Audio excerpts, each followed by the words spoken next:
Quiero compartirles que el 21 de enero nos llegó una carta notarial, y realmente me parece una carta notarial bastante cínica, en la que nos piden retirar una publicación que se realizó en el 2017 en la revista que dirijo, porque aparentemente al sujeto que se le denunciaba ya habría quedado absuelto.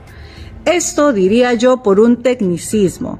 ¿Y por qué les menciono esto? Porque en ese entonces pareciera que el artículo 176 del Código Penal habría estado redactado a favor de los sujetos que habrían cometido actos contra el pudor. Este sujeto que nos pide retirar la publicación fue denunciado en su momento por tocamientos indebidos por una señorita que se trasladaba en una combi hacia su casa.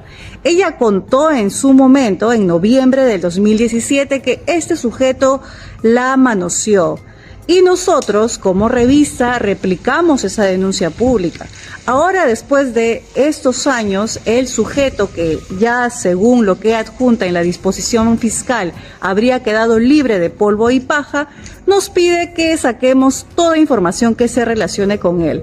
La pregunta es la siguiente: ¿la señorita que denunció obtuvo justicia en ese entonces? El artículo 176 establece lo siguiente: el aspecto objetivo del delito de actos contra el pudor, establecido en el artículo 176 del Código Penal, reitero, está constituido por el comportamiento del sujeto activo, quien, sin propósito de tener acceso carnal regulado por el artículo 170, con violencia o grave amenaza, realiza sobre una persona u obliga a ésta a efectuar sobre sí misma o sobre tercero tocamientos indebidos en sus partes íntimas o actos libidinosos contrarios al pudor.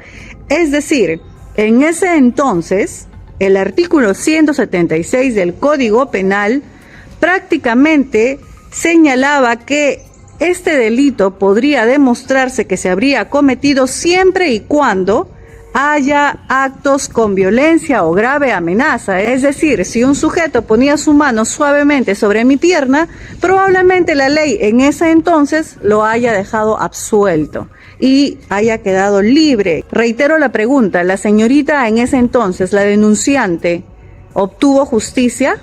Este sujeto que amenaza con demandarnos, ¿realmente fue absuelto de forma justa? ¿El sistema, las leyes protegieron a la denunciante? ¿Cuántos otros sujetos habrán quedado impunes con el artículo 176 del Código Penal, que en ese entonces no protegió a la denunciante y no habría protegido a más mujeres? Menciono que en ese entonces había un vacío legal.